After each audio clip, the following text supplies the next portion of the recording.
सद्गुरुनाथ परमपिता परमात्मा श्री गोपाल बाबा महाराज पिठापूर की जय.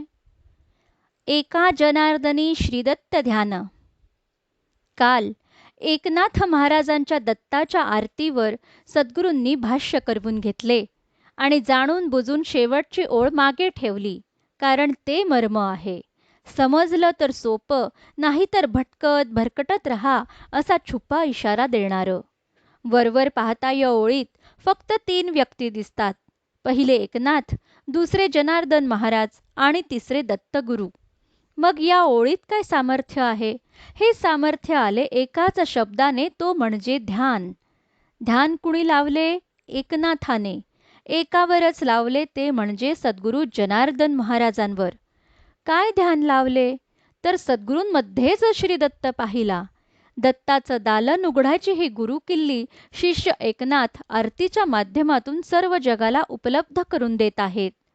नाथांनी गुरु वेगळा आणि आराध्य दैवत दत्त वेगळा असा दुजाभाव गुरुने दिलेल्या शूलीभंजन डोंगरावरील अनुभवानंतर केला नाही.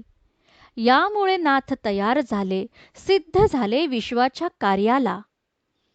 ज्ञानेश्वरीची शुद्ध प्रत जगात सर्वत्र पोहोचावी म्हणून गोदाकाठच्या एकनाथांना इंद्रायणी काठच्या ज्ञाननाथाने का बोलावून घेतले? किती मोठा अधिकार असेल एकनाथांचा. नाथांनी गुरु बरोबर पूजला दत्त आणि नाथांच्या घरी 12 वर्षे म्हणजे एक तप घरकाम करण्यासाठी, भक्ताची सेवा करण्यासाठी आला कोण? तर द्वारकेतील श्रीकृष्ण ठाकूर आला, तोही सद्ब्राह्मण वेशात.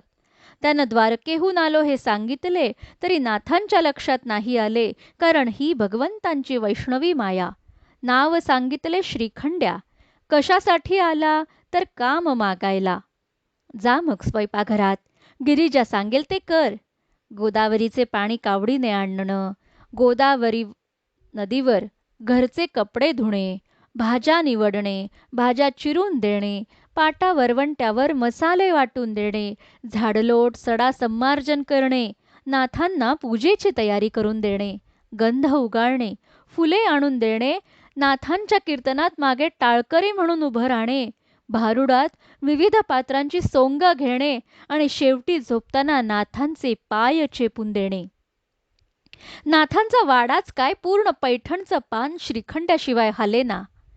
एक उपासक द्वारकेला येऊन भगवंतांच्या साक्षात दर्शनासाठी अनुष्ठानाला बसला.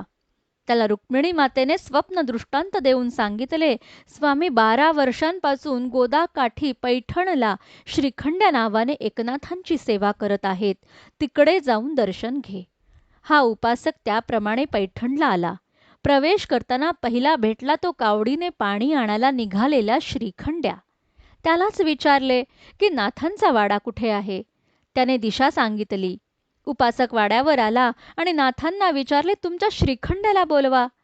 नाथांनी हाका मारल्या, पण ओ आली नाही. स्वयंपाकघरातून गिरिजाबाईने येऊन सांगितले, भरलेली कावड ठेवून आत्ताच गेलाय.